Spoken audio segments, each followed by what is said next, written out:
সুধা তেজকে বলে, আপনি আমাকে যতই মিথ্যেবাদী ঠক প্রতারক বলুন না কেন, আমি তো তা নই। তাই আমি আপনার কোনো অন্যায় সহ্য করব না আমি।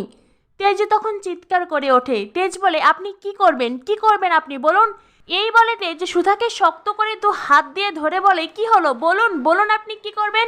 আমি যদি কোনো অন্যায় করি তাহলে আপনি কি করবেন? নিজেকে বাঁচাতে পারবেন আপনি নিজেকে বাঁচাতে? সুধা তখন বলে, মিস্টার বসু মল্লিক, ছেড়ে দিন আমাকে মারবেন না।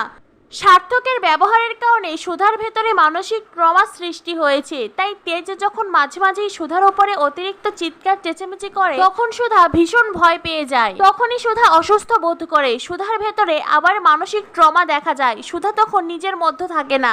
সুধা তখন ভীষণ অসহায় হয়ে পড়ে। তেজের ভালোবাসায় একদিন সুধা ঠিক সেই মানসিক ট্রমা থেকে বেরিয়ে আসবে।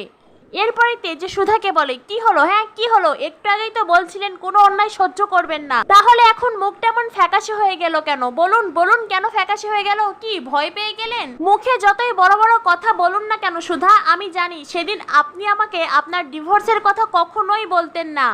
আপনি অতীতের কথা বলে একটা সাফাই গিয়ে রাখতে চেয়েছিলেন, যাতে আজকের দিনে দাঁড়িয়ে আপনি সেদিনের কথা বলে আমার দিকে অভিযোগের আঙ্গুল তুলতে পারেন। আমি নিজের চোখে দেখেছি, এই বাড়ির ঐশ্বর্য দেখে আপনার চোখ ধাঁধিয়ে গিয়েছিল। এত দামি দামি গয়না, শাড়ি, বড়লোক বাড়ির বউ হওয়া, এই সমস্ত কিছুই তো আপনি চেয়েছিলেন।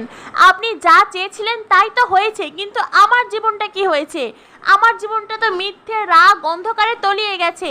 যেই তেজ বসু মল্লিক মিথ্যেকে ঘৃণা করে, প্রচন্ড ঘৃণা করে, সেই কিনা তার ভালোবাসার মানুষদের সাথে আজ মিথ্যে কথা বলছে। প্রতিনিয়ত একের পর এক মিথ্যে কথা বলে চলেছি আমি, শুধুমাত্র আপনার জন্য। আমি ঠাম্মির চোখে চোখ রেখে কথা বলতে পারছি না।